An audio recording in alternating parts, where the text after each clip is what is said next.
None of the ideas that I had engaged me to the extent where I want to spend anywhere from 6 months to 2 years writing a book on them. At the same time, I was getting ideas for books that were not crime. And once I made the Saranac Lake connection, I knew that I was going to write a book and it was not going to be a crime novel.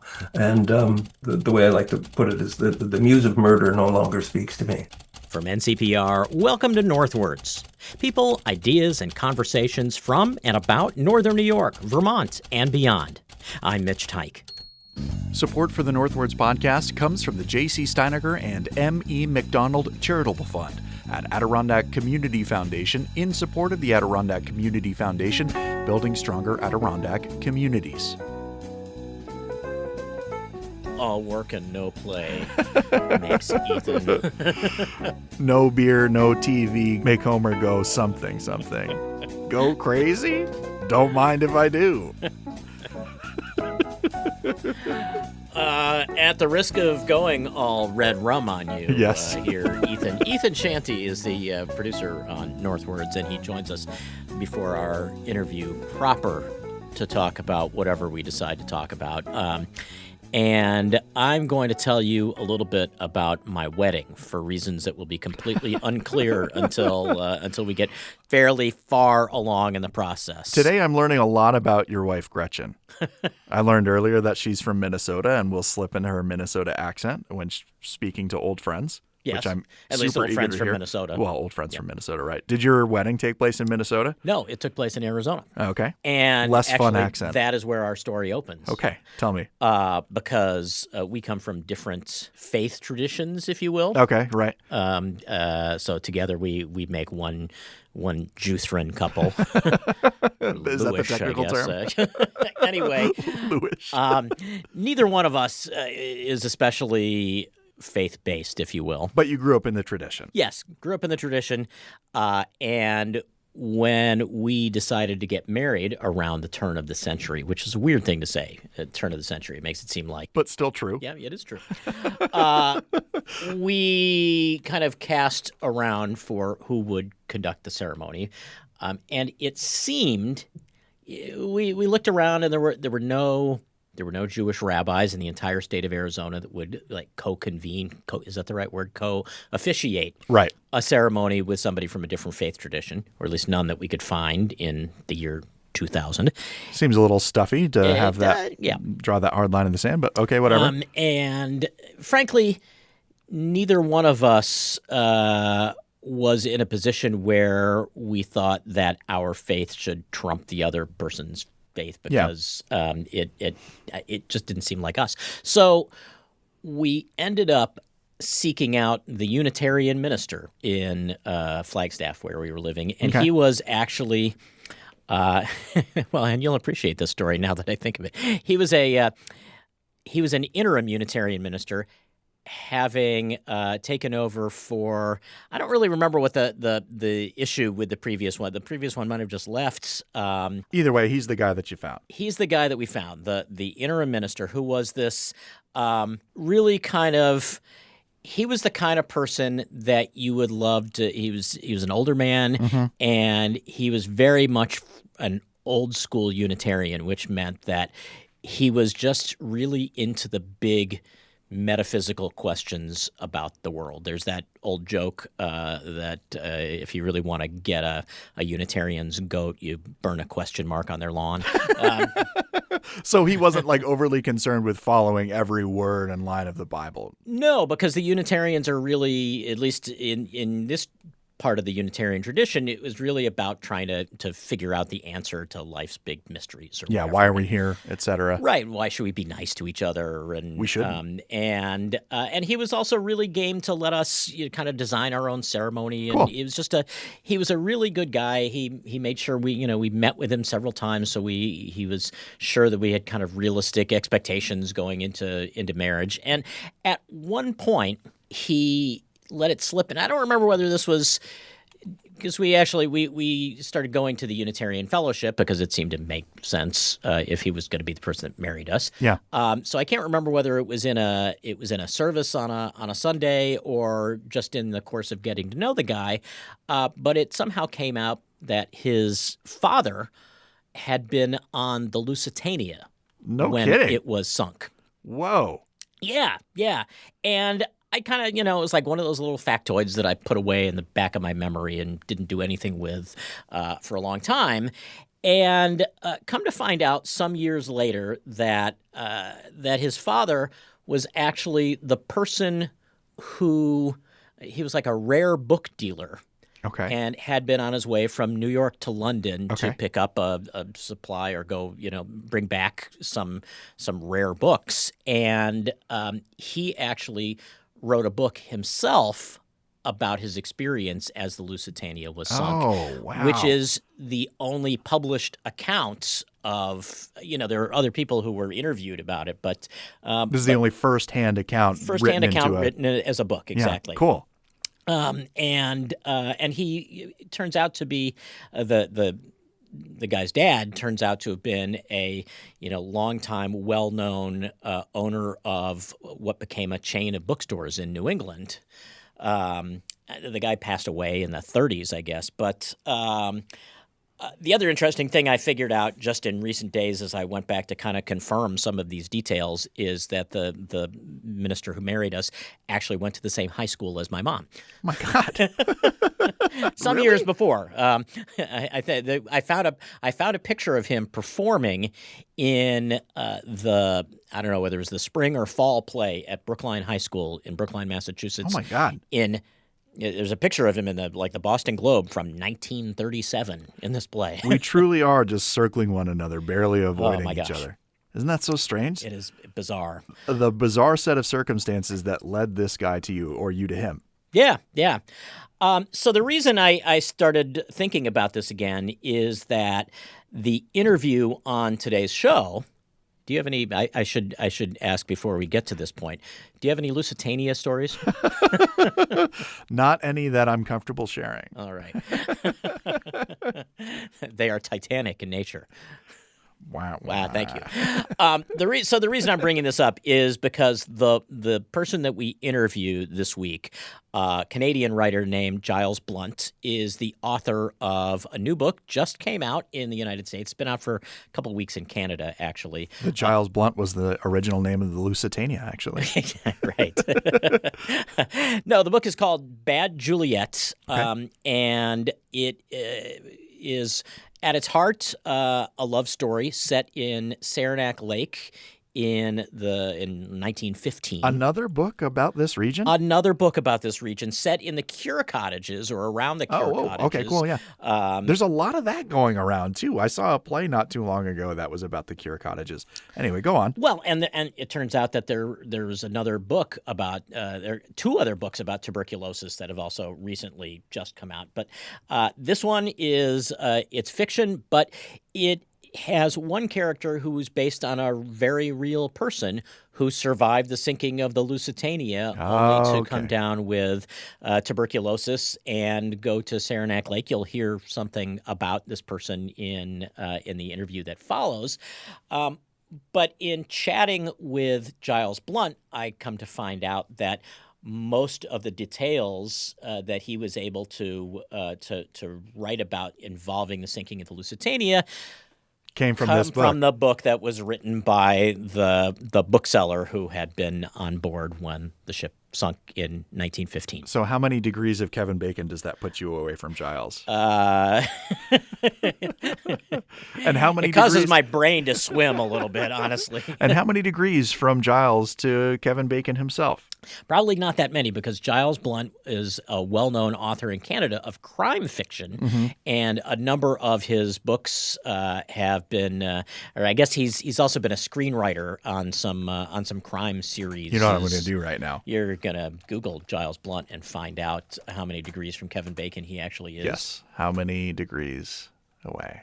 This doesn't seem like a good way to spend my time. No, it really Giles Blunt is the author of Bad Juliet. He joined us on the line from his home in downtown Toronto. Giles Blunt, welcome to Northwards. Thank you for having me on. What was it that made you want to write about this kind of confluence of history, the time of tuberculosis, the cure cottages in Saranac Lake, the sinking of the Luisitania, even the Broadway of the mid-teens? Right. My wife and I, for quite a few years, have traveled every summer to the Adirondacks, and we always make a point of stopping in Saranac Lake. And the first year we went to the Adirondacks, I came across a book, Philip Gallus's book, and it's a wonderful picture book and architectural history that focuses on the phenomenon of the cure cottages. And I had known that there had been a sanitarium in Saranac Lake, but I hadn't known anything else, basically. So I read that book avidly and insisted we go to Saranac Lake for a couple of days before we went home.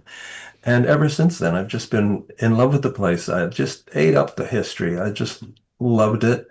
And it was great because your history is still standing there. You know, the sanitarium is still there under various guises, but it's still there. The buildings are still beautiful on the outside. The lab is there. And now you have the Trudeau House Museum, which I would love to see. And, I read about the ice palaces and so on. The anecdotes in Gallus's book that gave me material for characters, including a woman who survived the sinking of the Luisitania in World War I, only to then come down with tuberculosis and end up curing in Saranac Lake. And that, and also reading that the place was full of entertainers and people from around the world, the entertainers, because there were various special units for the people in the entertainment industry, thanks to William Morris. And so I thought, what a confluence of characters. I mean, I just knew I was going to set a book there. I didn't know what it was going to be, but I knew I was going to do it. It's interesting to consider how people might have read Bad Juliet had the COVID pandemic not happened as it did. Like the idea of people fleeing the cities and seeking cures might have seemed like a quaint bit of history. But, even if this book wasn't informed by the COVID pandemic, it's hard to read it without that filter in place. Oh, absolutely. I knew I was going to write it back in 2017. I was well into it by 2019. So I was in the middle of writing it when COVID hit. And I was aware of of the resonances that would come from that. And it was very interesting to read about the history and how people reacted compared to what happened in the present day. One of the wonderful things about it, I think that era in that place just is like the epitome of America at its best. That was people of all walks of life coming together to do something good for the common good. You had wealthy people putting their money into this sanitarium that they couldn't even use because it was for people who couldn't afford treatment elsewhere. And you had state governments putting money into it as well to fund research. And this was a very progressive time, a time of urban reform. And at least 3 different health agencies oversaw not just the sanitarium, but the private cottages. Amazing, if you think about it. Individual homes turn themselves into a mini clinic, but there's nothing amateur about it. They were overseen by the doctors in the sanitarium, and as I say, by these 3 different health agencies. And every year they invented the Easter seals thing. I don't know if they invented, but certainly they were very active in doing walks for the cure, that kind of thing. There were posters everywhere about covering your mouth, don't spit, or you'll be fined $50, which was a big chunk of change in 1915. If only there were signs that said, don't spit today. Yes, right. There's so many layers to this book, and I think part of its magic is uncovering them as the reader, which I guess is my way of saying we probably both want to avoid giving away too much. Yeah. But I think there are a couple of key elements that it would be great to have you touch on, and one of them is simply the point of view. This is really Sarah's story, but as related by the narrator Paul Gascoigne, who is telling it many years later. And there are many places where his recollection kind of dissolves into Sarah's own recounting of her story as she told it in 1915. That must have been incredibly tricky to get right. It it it was well, there was a big lag before I thought of how I was going to handle the time. You're right, that was a key component of the composition of this book. You have it's a story of a young man at the age of 22 in 1915, but it's told by that same man many years later, in 1954, to be exact, remembering that time. So he's a bit of a twit when he's 22 years old, although he's very smart and very well read. But he's looking back on it later and quite ruefully, saying, how could I have been like that, etc., etc. So I suppose you could say, well, it's a bit of a trick. You're trying to have it both ways. You can have him be a jerk, but not such a bad jerk. I don't think it's just that it enabled me to write in a particular way, in a particular prose style that I ended up being very happy with. And, who among us wasn't kind of a jerk when we were 22? Well, I wasn't personally, but I know I've heard that other people were. In a way, I mean, it almost felt like a cinematic technique. You could imagine Paul telling the story and having it literally dissolve into a flashback. Yes, and then you have her narratives, which are also kind of a flashback, but I tried to do it so smoothly that you almost didn't notice that this kind of sleight of hand from one narrator to another, because her memories had to be so detailed that it would have been silly to have him tell them.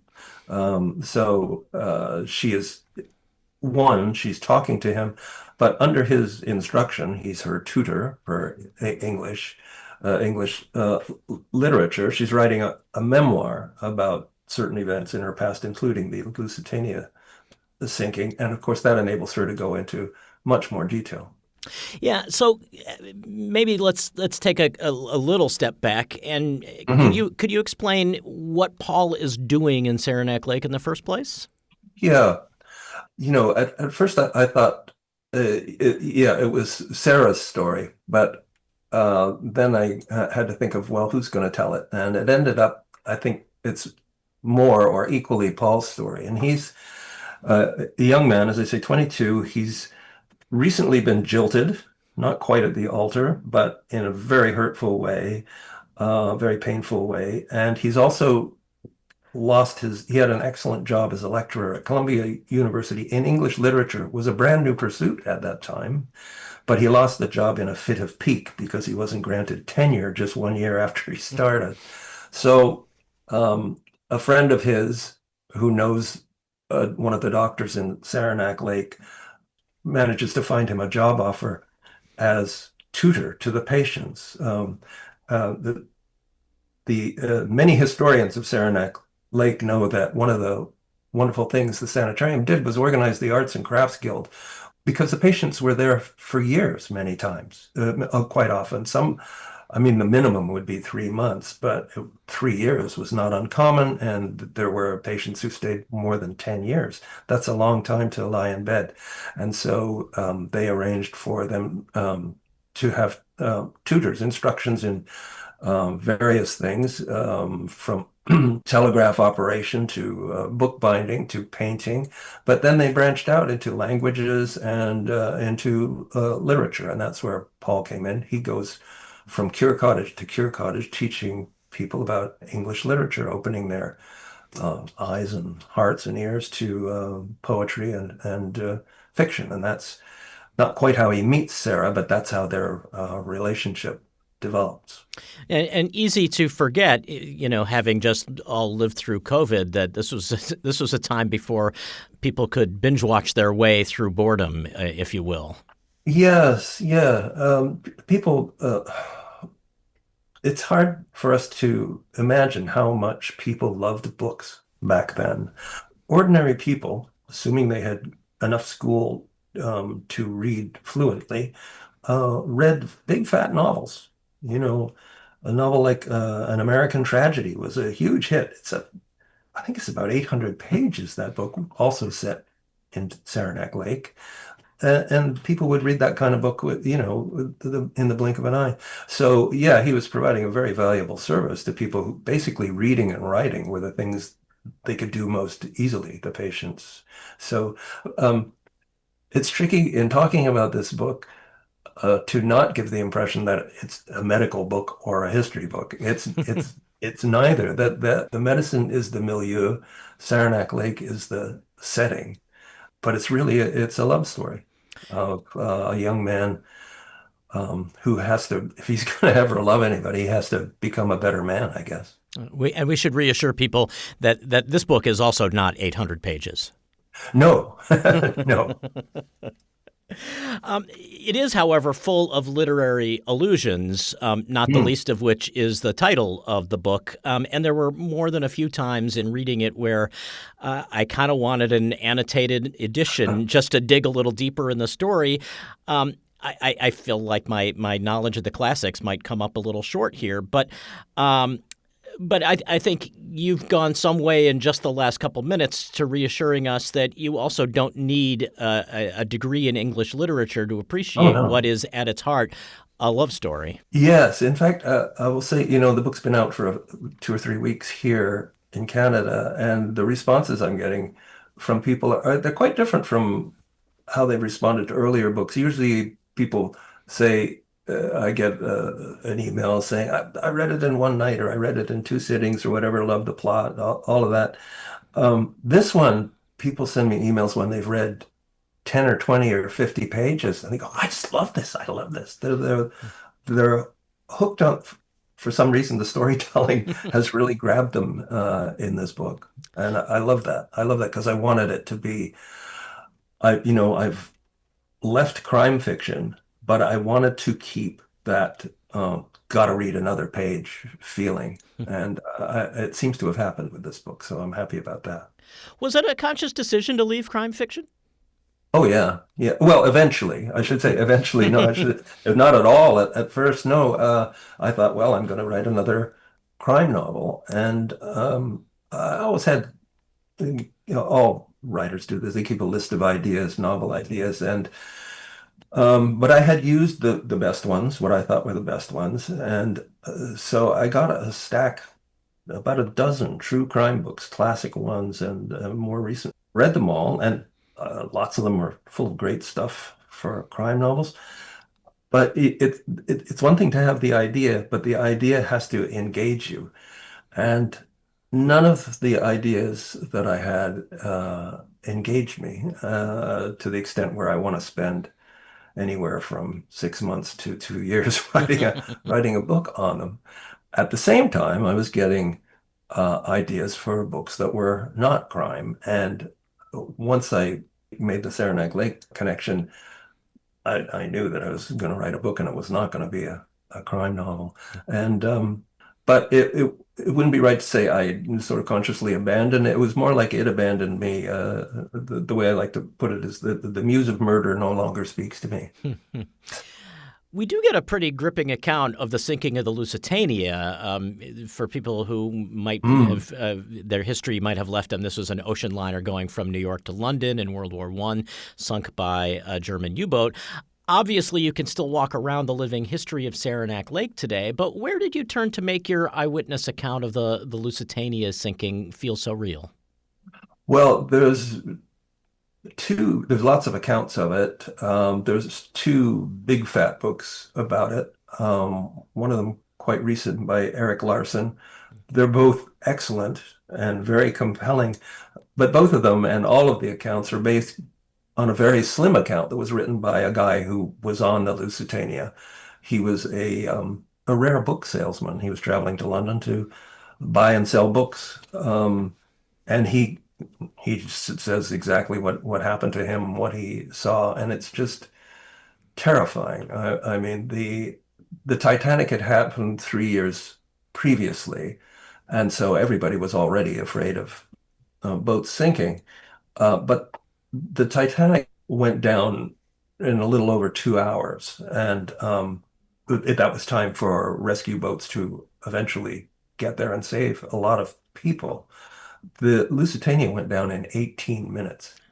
Boom, it was under the water in 18 minutes. And because of the nature of naval warfare at the time, they were only 11 miles from the Irish coast, but because of the nature of warfare at the time, the British Navy didn't respond. They didn't go to try and save people because you didn't do that because when they learned early on in the war, when you did that, the submarine was still waiting and sunk and killed more people.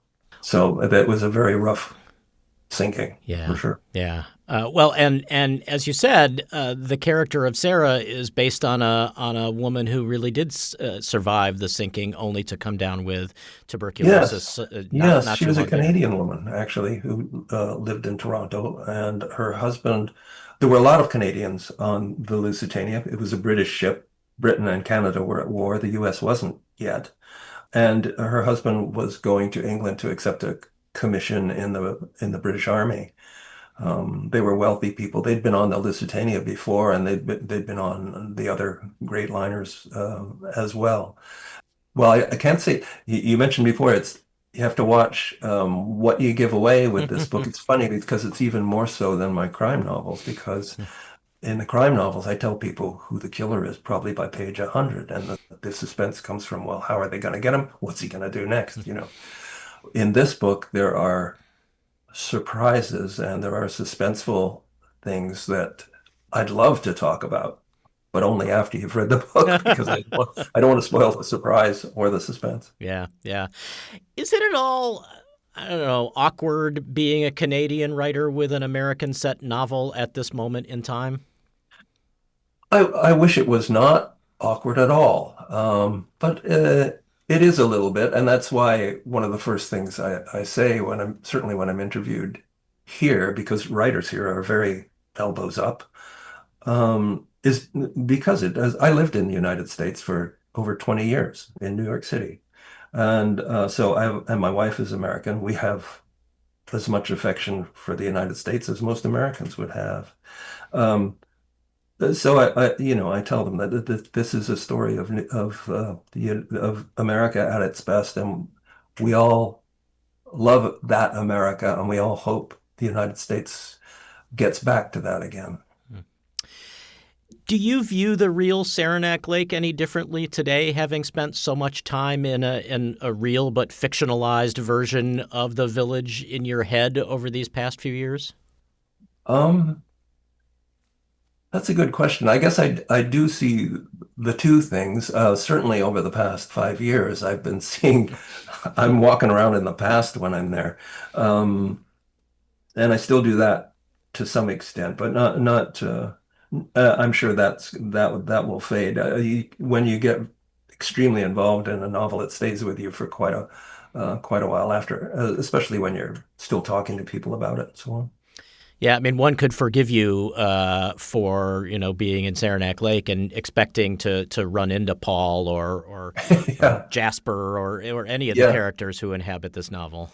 Yeah, yeah. I kind of wish that, Saranac Lake has been tremendous at preserving their history and the knowledge of that history. I wish, purely for, I guess, historical and sentimental reasons, that the two of the best hotels there were still standing, the Berkeley and the Lakeside. They feature in the book, both of them. And it's like almost every other corner in Saranac Lake. Well, the Arlington was here, and the Grand Union was here, the Berkeley was here, the Lakeside was here. All of these hotels, not all of them, but most of them are gone, of course. Well, I will say that there are they're not really Easter eggs, but folks who live in the North Country here will really be delighted to pick up on both the history and even just some of the geographical references that make their way through this book. I hope so. I hope so, because I mean, I didn't grow up there. I've only known it for a few years, but I love thinking about that place and being there. So I hope that they will have that. And in my past work, I wrote 6 novels set in a fictional Northern Ontario town based on my real hometown of North Bay, Ontario.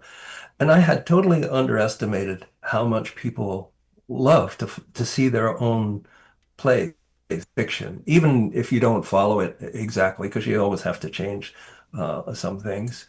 But the people in North Bay have been wonderful to me, and they love the books, and they love to say, "Oh, that's where such and such something horrible happened there," fictionally. You know, that it seems like the Adirondacks automatically gets you thinking in that way because of the great camps and things like that. You know, you see the sign for Camp Sagamore, and that brings up a whole era. You know, the Gilded Age and so on. It, the Adirondacks and Saranac Lake in particular, they definitely dwell in 4 dimensions. You don't just see it today. The history is all around you, and I love that. Yeah, absolutely. Well, Giles Blunt, it's a terrific book. I really appreciated the chance to chat with you. I hope you'll find your way back to Saranac Lake in the North Country sometime soon, and we can have another chat. I would love that. Thank you so much. Giles Blunt is the author of Bad Juliet, a new novel set in 1915 Saranac Lake. We spoke with him from his home in Toronto. And Bad Juliet, Ethan, just another book set in the North Country, which is seeing a literary renaissance. Is that, can we call it that? It's certainly not a resurgence, because this is the first time that I know where so many people have been interested in the North Country.